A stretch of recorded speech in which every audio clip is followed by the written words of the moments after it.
Bonjour et bienvenue sur ma chaîne. Je m'appelle Garance et j'adore l'Écosse. Dans ma série Souverain d'Écosse, j'explore l'histoire de tous les rois et reines d'Écosse un par un. Aujourd'hui, nous parlons de Malcolm III.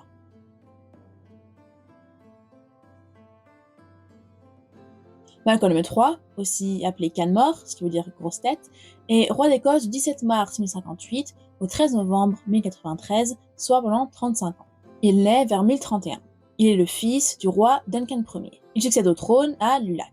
Son père, Duncan, est tué en 1047 par Macbeth, qui prend ensuite le trône. Sous son règne, Malcolm est exilé en Angleterre.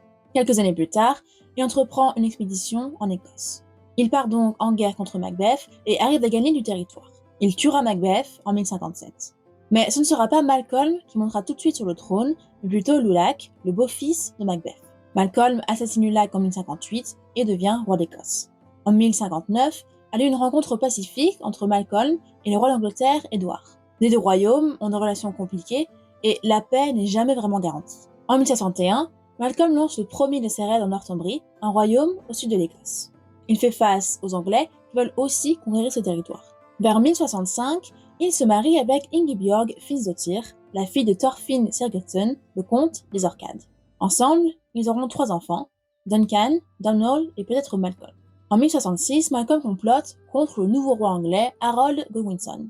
Il accueillera à sa cour le frère d'Harold, Totsig, avec qui il complotait. Profitant du conflit entre le roi anglais, son frère et d'autres rois, Malcolm saisit une partie de la Northumbrie. Il passe ensuite un accord de paix avec le nouveau roi d'Angleterre, Guillaume Ier. Vers 1070, Malcolm se marie pour la seconde fois, cette fois avec une Anglaise appelée Marguerite. Ensemble, ils auront 8 enfants, Édouard, Edmond, Ethelred, Edgar, Alexandre, David, Edith et Marie. En 1070, il envahit le Tweed. Mais 2 ans plus tard, c'est le roi Guillaume qui envahit l'Écosse. Il prendra en otage Duncan, le fils de Malcolm. En 1078, Maelz Necha, le fils de Lulac, se rebelle et tente de prendre le trône. Mais lui et Malcolm parviendront à un accord et se réconcilieront. En 1079, Malcolm effectue un autre raid en Northumbrie. Le roi d'Angleterre envoie son fils Robert pour prendre une partie de l'Écosse.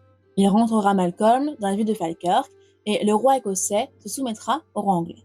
Lorsque Guillaume II accède au trône, Duncan, le fils de Malcolm, est libéré après plusieurs années de captivité. En 1091, Malcolm retourne en Northumbrie pour conquérir du territoire. Il négociera avec l'Angleterre. En 1093, il demande à l'Angleterre le traité de paix qui lui était dû. Il se rend donc jusqu'en Angleterre. Le 11 août, il s'arrêtera dans la ville de Durham pour assister à la cérémonie de la pose de la première pierre de la cathédrale de la ville. Le 24 août, il arrive à Gloucester, en Angleterre, et demande à rencontrer le roi, mais celui-ci refuse et humilie Malcolm. Pour se venger, Malcolm organisera un autre raid sur la Northumbrie. Malcolm est tué le 13 novembre 1093 par le comte de Northumbrie à Hornwick. Il meurt en même temps que son fils, Édouard. Donald III lui succédera au trône. Malcolm est d'abord inhumé à Tynemouth. Ses restes sont transférés en 1250 à la chapelle Notre-Dame de l'Abbaye de Dunfermline avec ceux de sa femme Marguerite. Mais en 1580, pendant la Réformation protestante, les tombeaux sont saccagés. On transportera le roi et la reine à Escurial, près de Madrid, en Espagne, où ils sont toujours aujourd'hui. C'est tout sur Malcolm III, mais vous trouverez également une vidéo sur ces 2 femmes dans ma playlist Consort d'Écosse. Merci d'avoir regardé cette vidéo, mais on se retrouve bientôt sur ma chaîne pour une autre vidéo sur l'Écosse.